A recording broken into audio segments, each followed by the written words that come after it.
First of all, I want to reach a consensus with everyone, that is, in this world, everyone will have. First of all, I want to reach a consensus with you, that is, in this world, everyone will have negative emotions such as anxiety, because this is determined by our genes. In a sense, anxiety is something that we humans must have in order to survive and reproduce. Without anxiety, humans may have died out long ago. In fact, those who do not have anxiety have probably been eliminated by the natural selection of nature in ancient times. Therefore, anxiety is actually like aging, which is something that each of us will never get rid of in our lives. As long as we are alive, we must face it. In the face of anxiety, we have two paths in front of us. The first is to identify with anxiety and become anxiety itself, and then get lost and fall into the pain of anxiety. At this time, the anxious you replaces the real you and becomes you.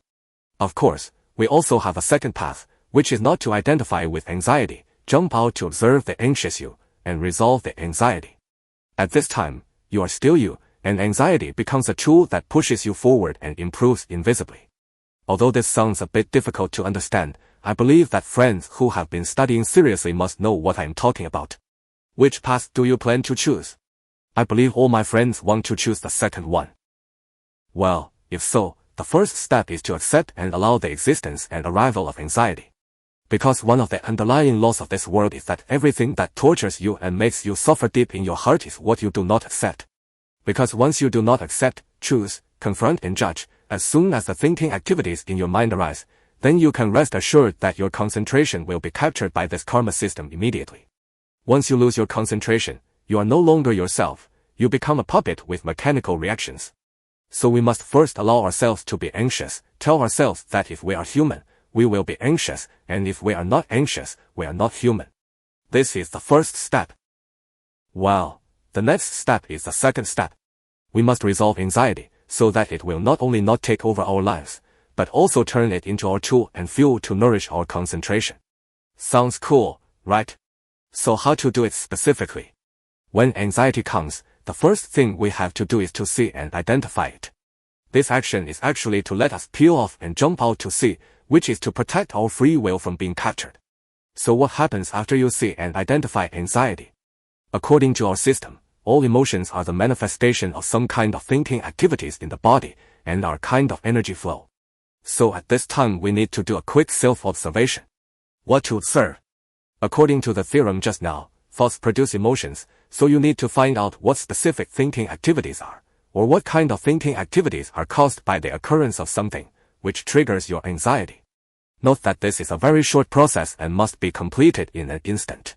Let's give a few examples and let's feel it together. For example, you feel that you are anxious at this moment, and then you do a quick self-observation. You find that the reason for your anxiety is that you just received a text message reminder of your credit card bill, which makes you start to think about your debts and financial situation, think about the current downturn in your business, think about your confused future, and then judge yourself. So these thinking activities lead to your anxiety. For example, after self-observation, you find that it is because you remembered yesterday's physical examination report, and several values were high, which triggered your own random thoughts, such as whether you will die suddenly. For example, whether you will develop cancer, etc., which led to your serious anxiety. For example, you have an important copy or PPT that will be used in 2 days, but you haven't started writing it yet, and then you start to think about the consequences that will occur if I fail to complete the series on time and deeply deny yourself, which triggers your anxiety. In addition, something happened recently in the unit, which led to a tense relationship between you and your colleagues or leaders, so you began to repeatedly think about the situation of your unit and your dark future here, coupled with various denials and judgments of yourself, which triggered your anxiety. Another parent started to worry that his child would come to his home for revenge because his child had a fight with a child in the same neighborhood. He imagined scenes that had appeared in various news reports, such as the child suddenly breaking in with a knife in the middle of the night. It was very concrete, just like a science fiction movie, so he began to feel anxious and painful every day, or simply did not happen.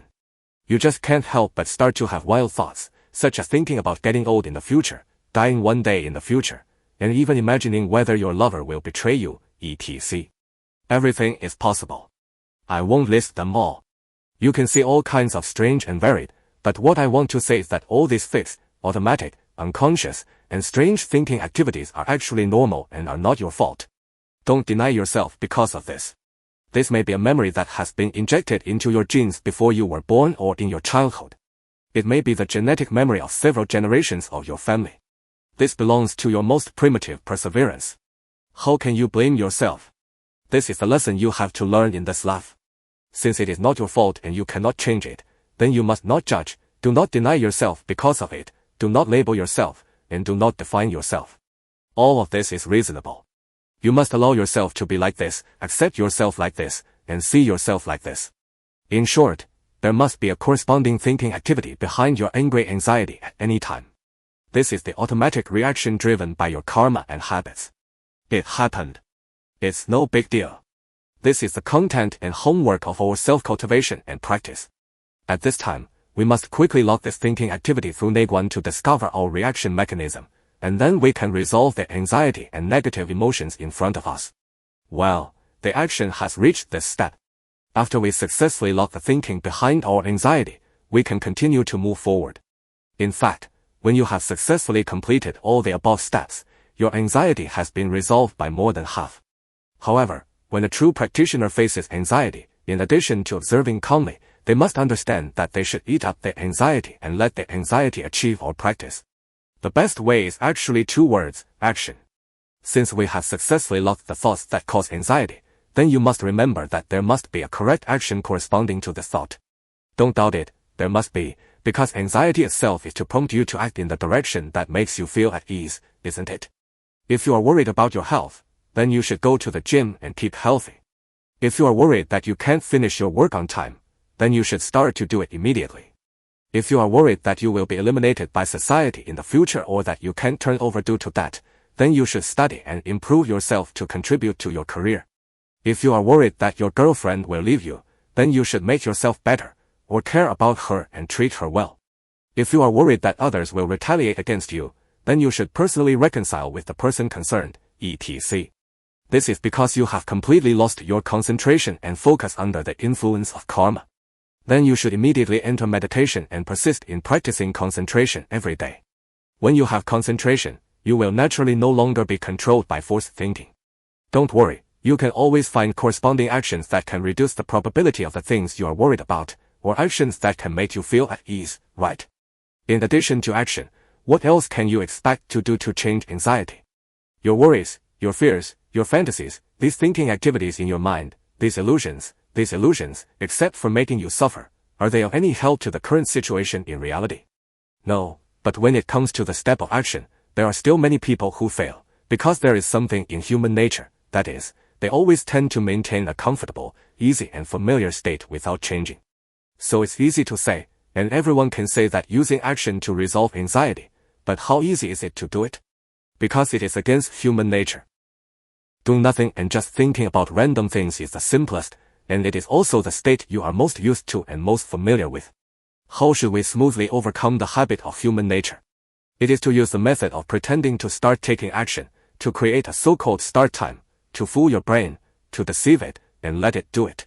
Once your brain is successfully tricked by you and switched to a state of focusing on doing things, congratulations, at this time your anxiety has been completely resolved and transformed by you, and in addition, your concentration have also been improved in this process, and it is possible that those worldly fame and success will begin to find you naturally and unconsciously.